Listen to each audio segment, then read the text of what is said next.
Hello YouTube, my name is Nigel, and I thought I would bring you a DIY on how to change the tension strut on a 2019 BMW X5. These are notorious not just in the 2019 through 2024 models, but also previous generations as well. And what commonly goes wrong, the tension struts have these rubber bushing mounts, and they are filled with an oil, or they just crack over time. As you can see, this one has leaked out and was deemed by the dealer to be a failure, even though there weren't any symptoms of like vibrations or drivability issues. Anyway, what you'll need for this DIY is these tools here. So you'll need a 17mm socket, 18mm socket. These are for various bolts that are required to remove this. 8mm socket is to remove the plastic trim in the wheel arch. 24mm socket to loosen this nut right here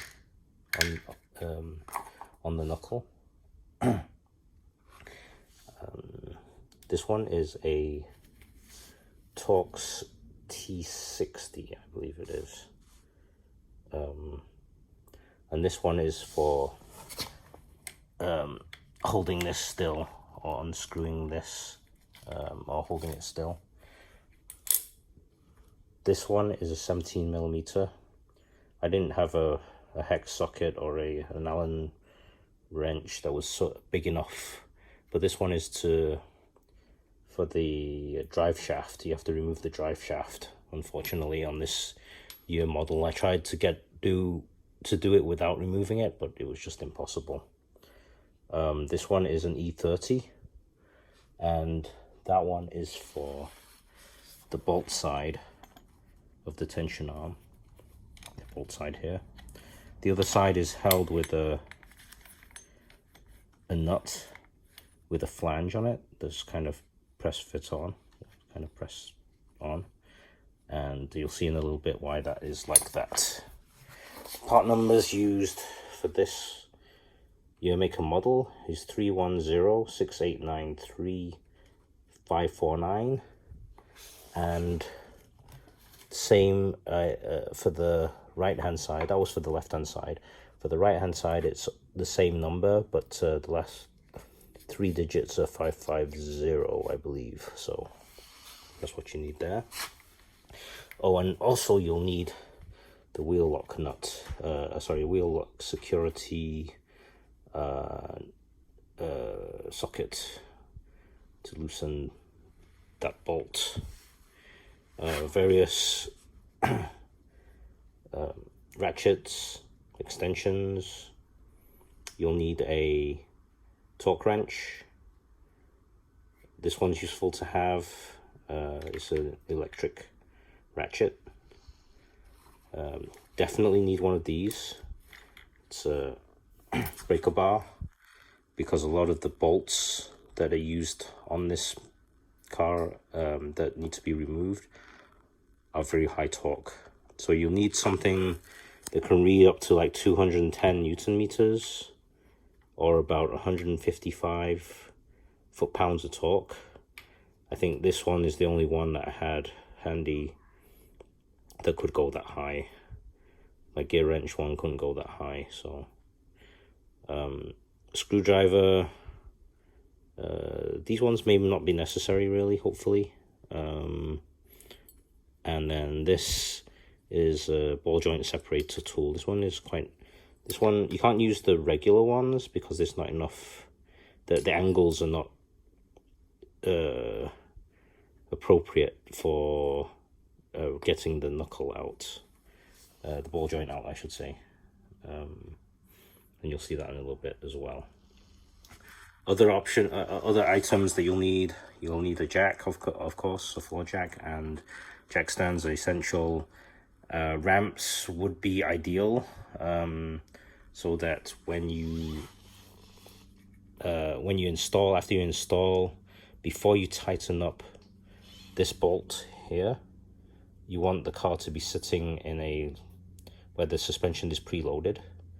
So if you can do that on the ramps, and then you still have access to this bolt to torque it down. Okay, some of these operations will require two hands, and I will pre-loosen some of the bolts so you don't have to watch me struggle with loosening the bolts. But when I torque them down, I will I will try to video the torquing sequence and what I've torqued down. Okay, this is the old tension strut from the driver's side.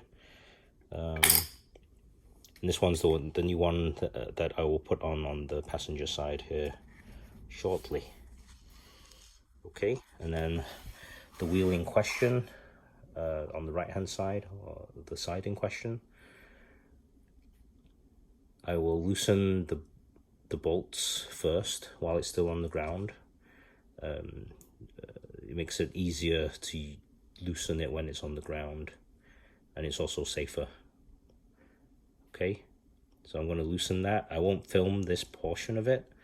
If you don't know how to remove a wheel, you should not be doing this yourself. Okay, so here I have it jacked up. Here I have the car jacked up, and jack stands. I haven't set it down on the jack stands just yet. You might want to consider lowering it down or not. I find that these jack stands damage the mounting points under here. I don't know why they designed it like that, but anyway, I like to keep it jacked up like that, and it'll if it comes down, it'll catch it. So the other little tip that I have is I have the ramps right here. These wheels are particularly heavy, so when you take off the last bolt here, it will drop down, so it doesn't drop down as far, and then when you put it back on, you won't have to use as much strength to put it back on.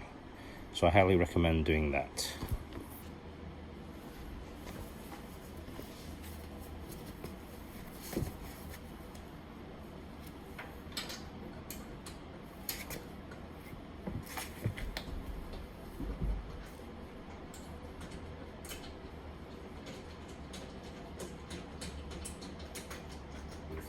The last bolts.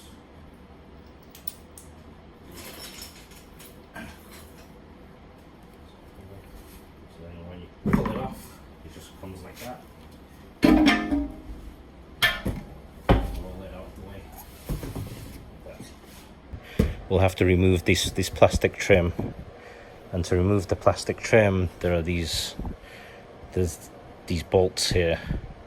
1, 2. I'll probably miss a few, but you'll get the idea. They're kind of all over. So start here. 1, 2, 3, 4. I won't do them all, but I'm going to remove this panel, and we'll be able to see a lot more clearly what's going on underneath here. The other thing we'll need to remove is this bolt. This nut here, which is 24 millimeters, and the other side of this tension strut, which is hidden. So I'll get to that. The other thing that we'll have to remove is the axle bolt, which is very unfortunate. I tried to get away with not doing this, but there's just not enough space in this generation. You get a very small amount of space, very small amount of space between the tension arm, the back of the tension arm, and the axle. Very bad design in my opinion. They made it worse for this generation. So this is one of the more difficult bolts to remove. It's installed with 210 Newton meters plus 90 degrees of stretch as well, so there's a lot of force. So the best way to do this is if you have a friend to have them press on the foot brake, and it will clamp this. But if you don't have a friend that's available, I put a screwdriver here and a longer screwdriver or a pry bar below into the slots, and that will generate enough leverage to break this free. So let's do this. It's also good to angle the wheel out to the left, turn the steering wheel to the left as well, so that you have space for the breaker bar. And then basically use your weight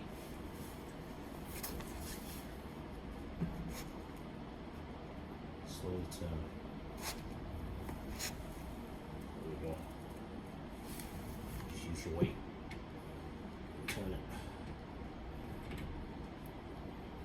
There we go. Nice and easy. And this bolt here also is supposed to be a one-time use bolt as well. I forgot to order it. I didn't realize it was a one-time use,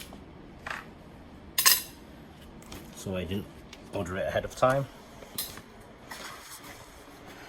But you can definitely you can use it. I've used the other side for now until just don't do the 90-degree turn to stretch it. Don't stretch it more than it already is. It's already been stretched.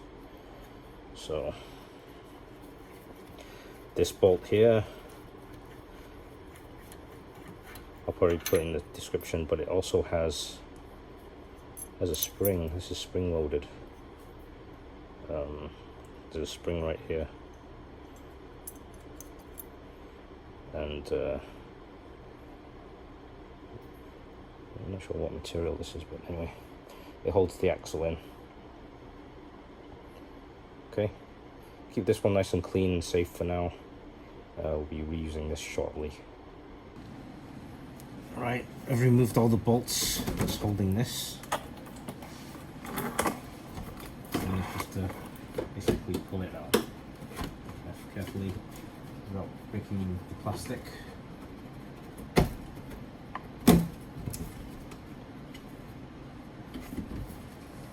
Carefully ease it out.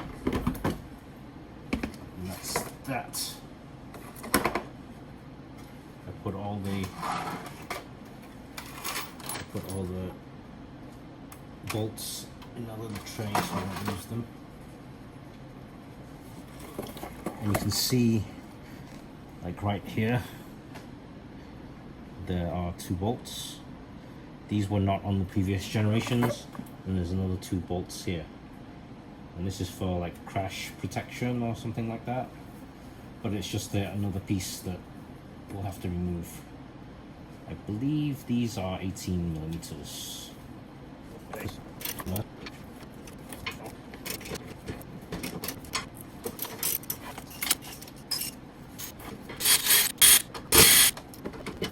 left this one last on purpose because if I loosen this bolt, it starts pushing down and interferes with this.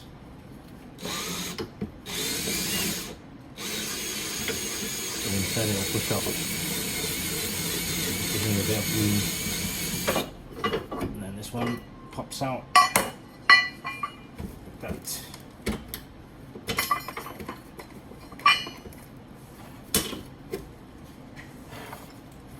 And I'll put all these in the tray.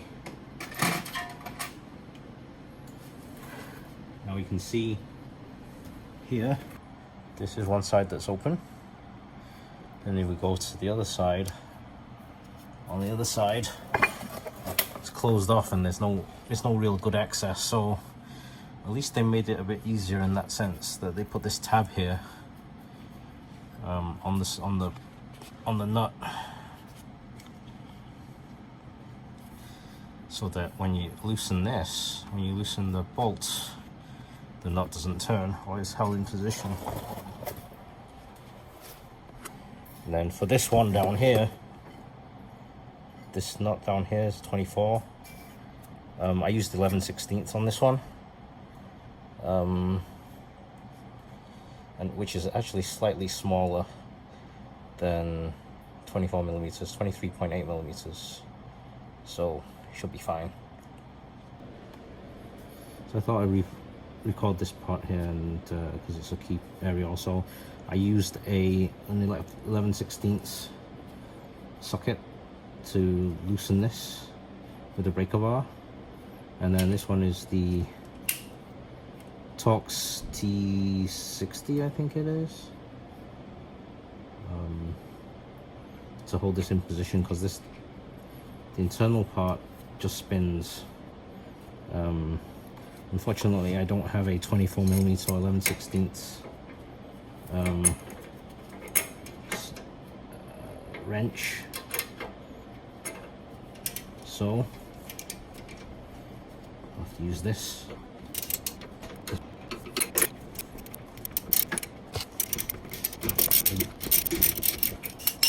Actually, I'm loosening it by hand and it's already popped part of the way out. Partially loose already, so I don't even need that tool. The other side needed, see, it's popped out. And there's no space on the top side to sneak that out. So here's the bolt. This is one of the tougher bolts to remove. But I've got a big long breaker bar and the Torx 30.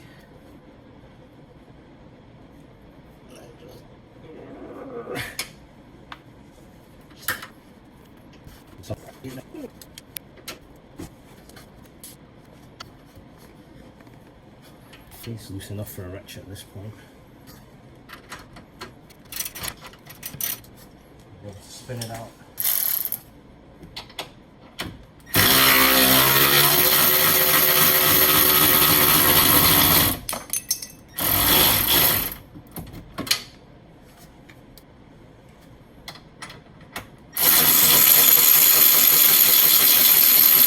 There we go.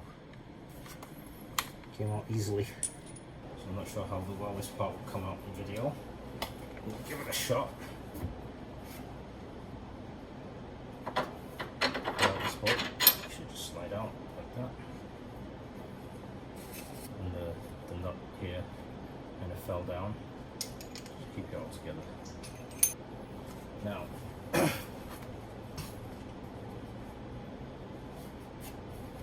should be able to swing down. This has not got enough clearance to come up at all. Tried turning the steering wheel and everything, but no chance. So I loosened the bolt earlier for the axle, and the axle can slide out and come up a little. So slide it out and up, and that will give just enough space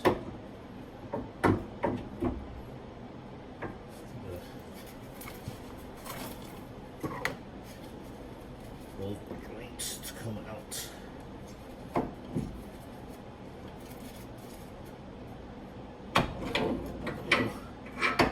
Watch the kit come out. So putting this in, same as reverse. Yeah, I mean same as removing, only in reverse. Just remove the cap, the protective cap. I'll just kind of check it. This one seems to look really stiff. This one's a lot stiffer than the other one. This one really is stiff. This one is like, could turn very That's there.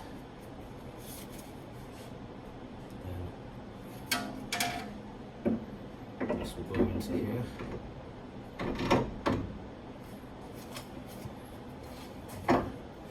Lift.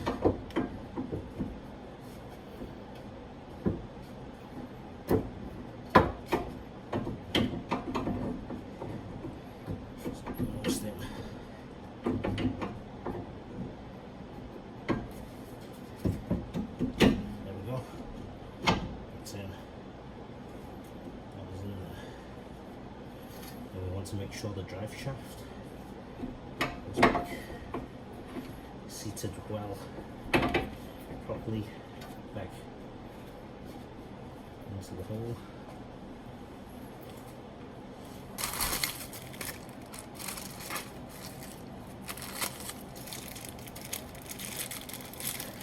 New nuts here, new bolt and nut. Yeah, actually this is not the right one. Should be this one. This one has a flange on it.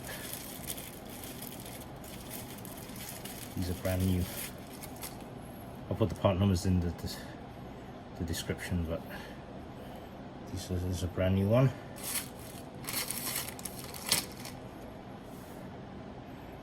Right there. And this one is for this nut here is for the ball joint here.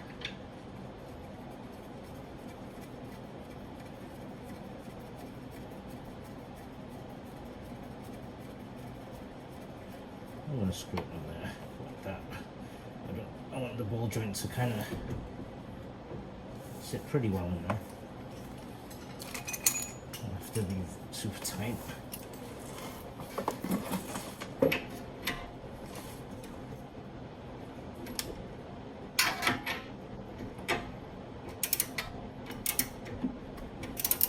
Make sure it's kind of nicely seated in there. Leave it, I'll let it have a little bit of play. And then this can go into here. I left a little bit of play on it in here on purpose so that it can kind of wiggle this into position as well.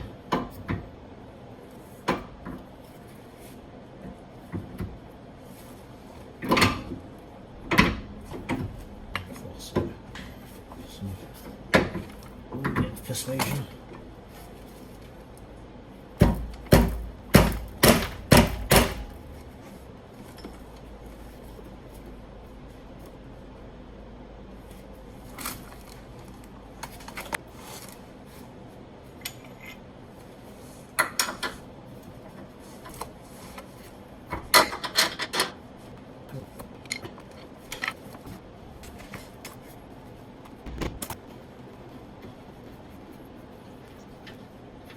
Through.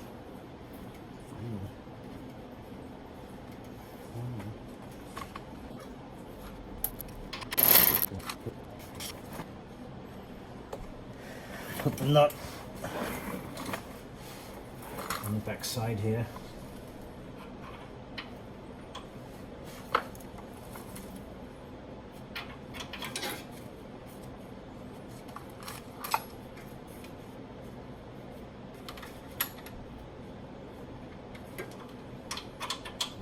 Side.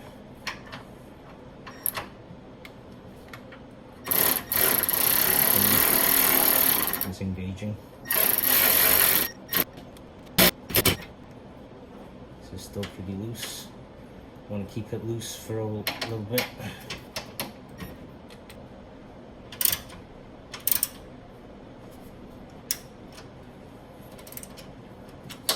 It's probably good there. And then this one.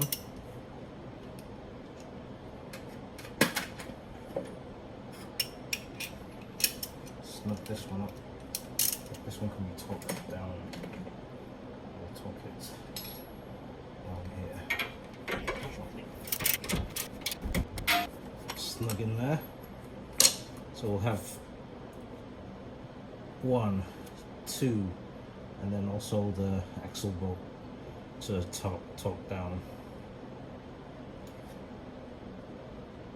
and also the crash plate. So the axle screw is 210 Newton meters plus 90 degrees.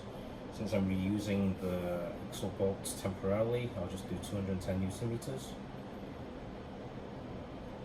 The swivel bearing nut, that's what this is called. Swivel bearing nut is 100 Newton meters plus 90 degrees, so we'll be doing that. I like to mark the nuts themselves so that I know that it's gone 90 degrees. And then this one here, which is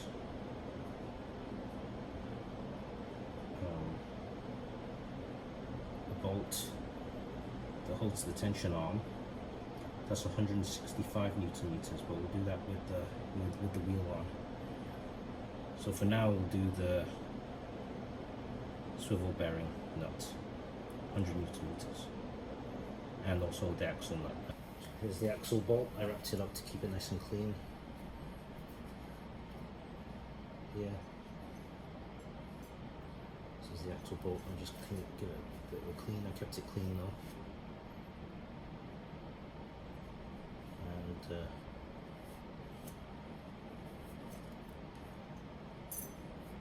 what you want to do,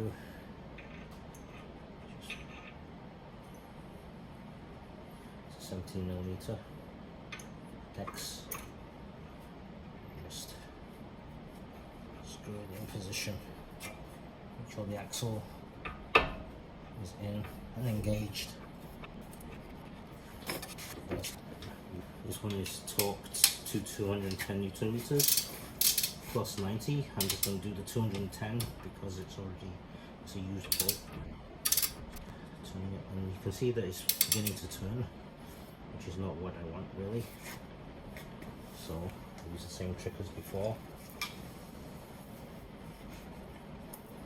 Make sure there's no sensitive components under here.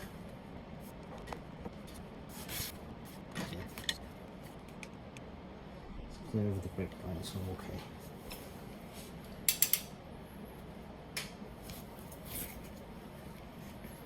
So it's 210 Newton meters, or over 150 pounds of torque. Oh, there we go. This is the highest torque piece. So that's that. And normally you'd grease it.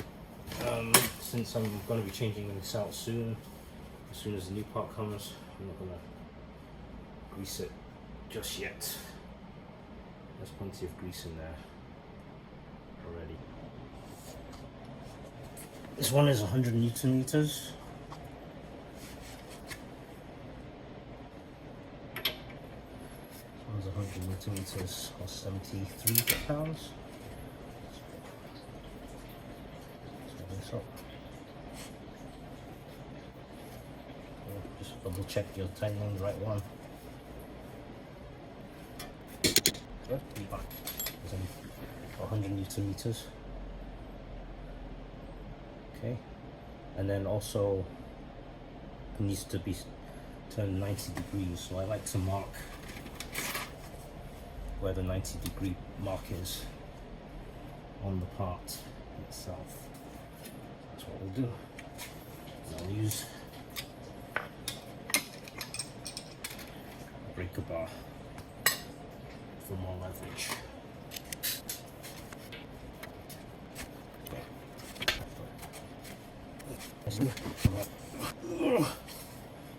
Oh boy, 90 degrees.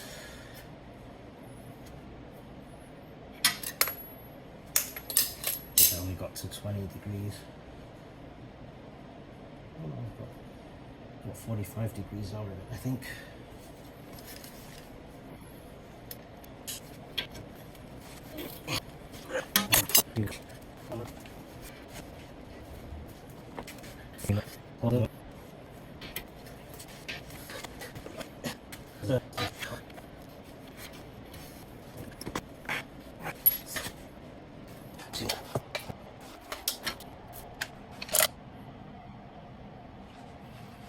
sure if it's clear enough, but that's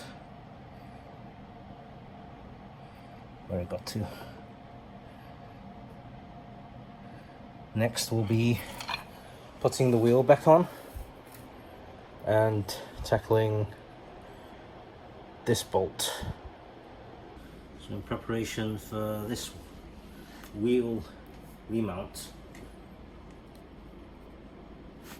I have the bolts handy on a socket with a small extension, so that as soon as I got the wheel on, I can start tightening up. So put that on the right, wheels on the right, put it on the left for now. And then all I have to do is roll this up, steady it, roll up, on the wheel, try to kick this.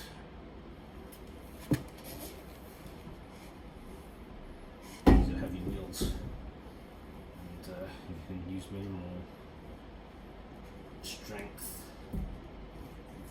That would be best. And that's all that took. And I can put this in.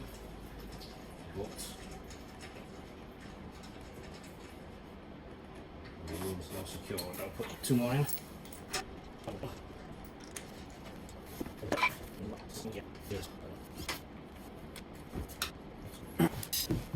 Where the bolt is.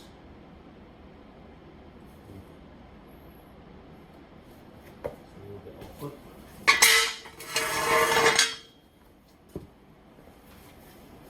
Move the car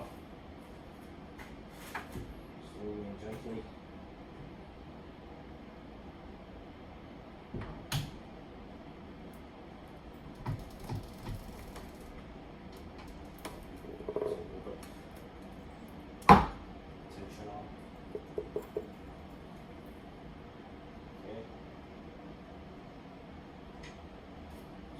Up.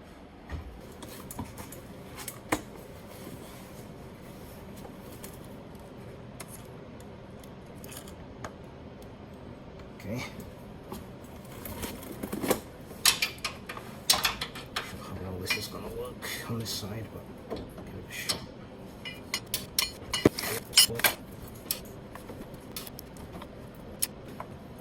I might have to move the camera, but you get the idea. I have to torque this to 121 foot-pounds. Not sure if you can see, but I marked the bolt and the flange here approximately 90 degrees. There's a 90-degree mark there. Here is on the bolt. I need to turn that 90 degrees. It's going to be difficult. Alright, last few pieces to do. What's this? Oh, I did turn this to 90 degrees just to show I did. Right there, 90 degrees. It was too awkward to film what was going on there. So did that off camera. Alright, next thing is to install this crash bar. And the way this works is that this will go in like this and cover that bolt with the tension arm.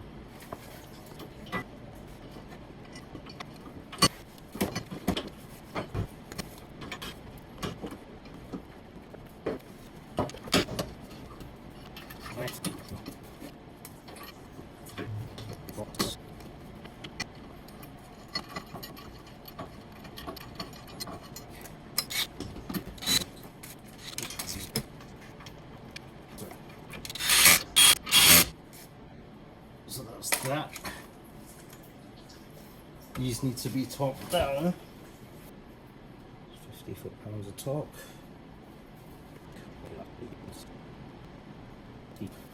Stop.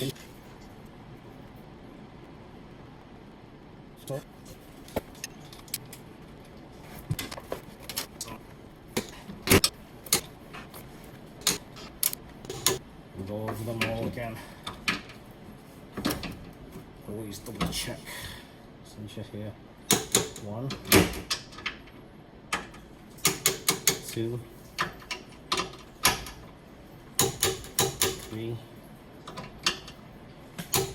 4. That's all good. Now we just need to put the splash guard back. And it goes like this. Tuck it under here. Here. It's a little bit awkward, but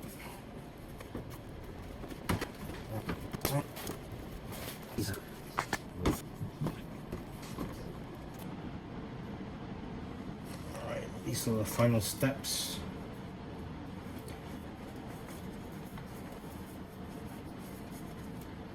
And basically it's putting the splash guard back up.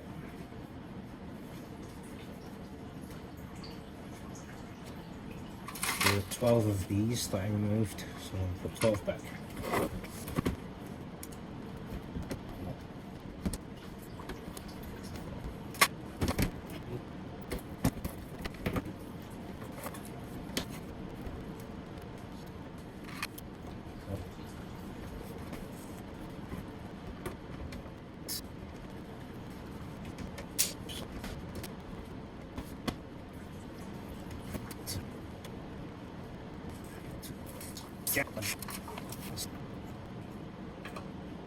And that's 12, 11 and 12. 12 bolts removed, 12 put back. Yep.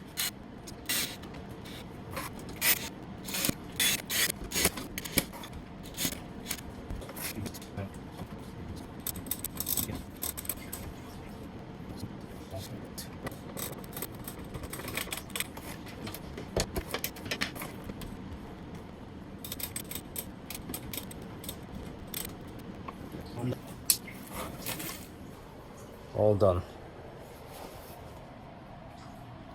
New tension arm in place. Now don't forget to torque down the lug nuts. I think they're 110 foot-pounds, if I remember correctly, but I'll double check. But I'm not going to film that portion. Thank you.